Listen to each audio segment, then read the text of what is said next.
सिर्फ आपको ट्रे चाहिए और पानी चाहिए। इसमें कोई केमिकल नहीं, कोई इसके अंदर आपको किसी भी तरह का कुछ भी नहीं डालना, कोई खाद नहीं डालनी, कोई पेस्टिसाइड नहीं डालना, कुछ भी इसमें ऐड ऑन करने की जरूरत नहीं है। क्योंकि हम देख पा रहे हैं कि बहुत अच्छी ग्रोथ यहाँ पर हो रखी है और बिल्कुल हार्वेस्टिंग के लिए यहाँ पर ये तैयार हैं और देखने में बहुत ज़्यादा सुंदर लग रहे हैं, हेल्दी तो ये है ही। तो आप किस किस तरीके से इन्हें उगाते हैं? ना तो इनमें धूप की जरूरत है, ना इनमें मिट्टी की जरूरत है। बेसिकली ये 3 तरीके से उगाए जा सकते हैं। माइक्रोग्रीन्स होते हैं सुपर फूड, कहते हैं सब्जियों से भी 40 गुना हेल्दी होते हैं और बहुत बार हम अपने चैनल के माध्यम से आपको ये बात बता रहे हैं कि आपके लिए ये सेहत के लिए बहुत ज्यादा जरूरी है कि आप माइक्रोग्रीन्स खाएं। लेकिन बात ये आती है कि आखिर इन्हें उगाएं कैसे। तो आज हम आ गए हैं माइक्रोग्रीन्स एक्सपर्ट एनके गोयल जी के पास, जिन्होंने अपने घर में ही छोटा सा माइक्रोग्रीन्स का फार्म हाउस बनाया हुआ है। आप यहाँ देख सकते हैं कि कितने शानदार तरीके से यहाँ पर माइक्रोग्रीन्स की जो फार्मिंग भी हो रही है, बहुत अच्छी ग्रोथ यहाँ पर ले रखी है।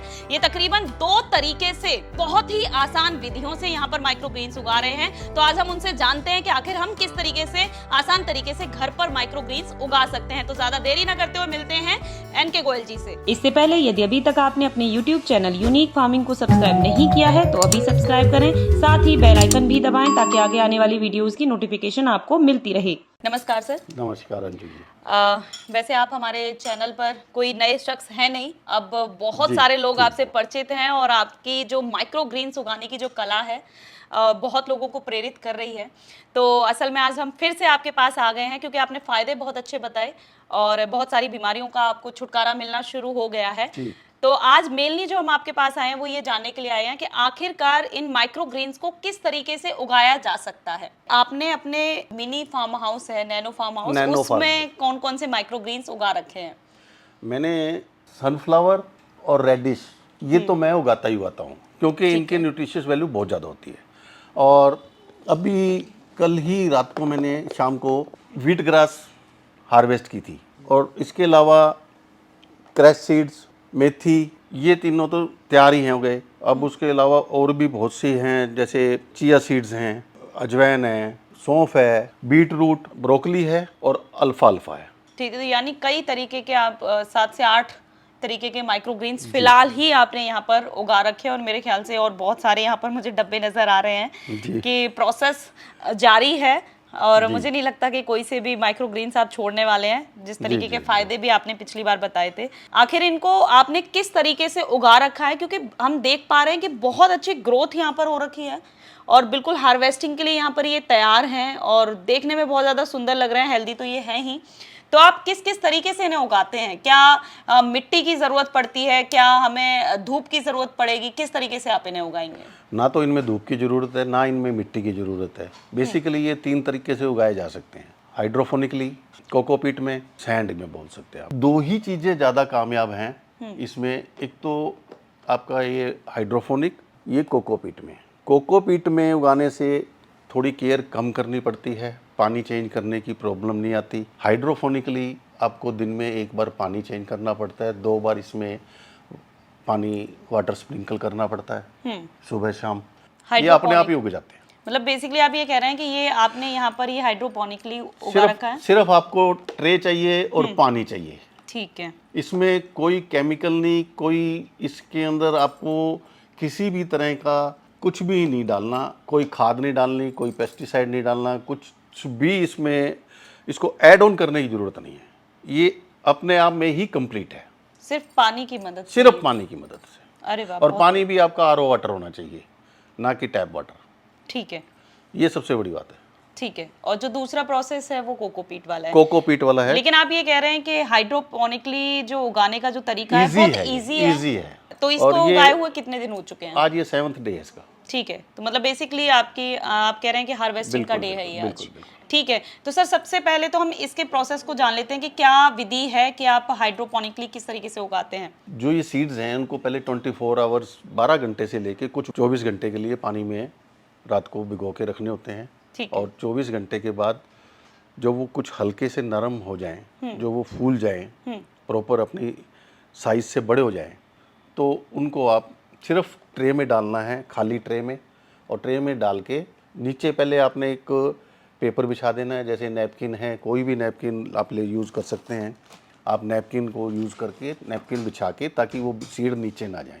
ठीक है। और उसके ऊपर आपने ये सीड बिछा दिए, नीचे पानी डाल दिया और ऊपर कुछ पानी स्प्रिंकल कर दिया। उसके ऊपर प्रेशर के लिए दूसरी ट्रे और रख दी। दूसरी ट्रे में जो आप नेक्स्ट कुछ सीड लगाएंगे, वो ट्रे इसलिए रखी जाती है, इसको नज़दीक से देखें आप, कि कुछ सीड्स के जो रूट्स हैं वो बाहर रह गए। वो बाहर इसलिए रह जाते हैं क्योंकि हमने उस ऊपर प्रॉपर प्रेस नहीं हुए। प्रेस करने से रूट्स नीचे जाएंगे। बाद में 3 दिन के बाद, 2 दिन के बाद जब ये जर्मिनेशन इसकी शुरू होगी, ये बढ़ना शुरू होंगे, तब इसको ऊपर से आपने सेकंड जो ट्रे है वो हटा लेनी है। ठीक है। और इसको कवर कर देना है। और सबसे बड़ी बात, इनको सनलाइट से जर्मिनेशन जब शुरू होती है तब तक सनलाइट से इसको बचा के रखना है। पूरा डार्क स्पेस में रखना पड़ता है। ठीक है। तो मेरे ख्याल से इसी वजह से यहाँ पर हम देख रहे हैं कि कुछ ट्रे यहाँ पर भी रखी हुई है और उनको बिल्कुल आपने बिल्कुल, टॉवल आप ये से ढका देखेंगे हुआ है। मैंने उनको टॉवल से कवर किया हुआ है, क्योंकि इसमें बारीक शीट्स हैं, उनको प्रेस करने की ज़रूरत नहीं है, वो अपने आप ही पोजीशन ले लेते हैं। और सबसे बड़ी बात, इसके अंदर इनकी ह्यूमिडिटी मेंटेन करने के लिए इसको एयर टाइट भी करना पड़ता है। अगर आप इसको ओपन छोड़ देंगे तो इसमें ह्यूमिडिटी इसकी जो रिक्वायर्ड है वो पूरी मिलेगी नहीं।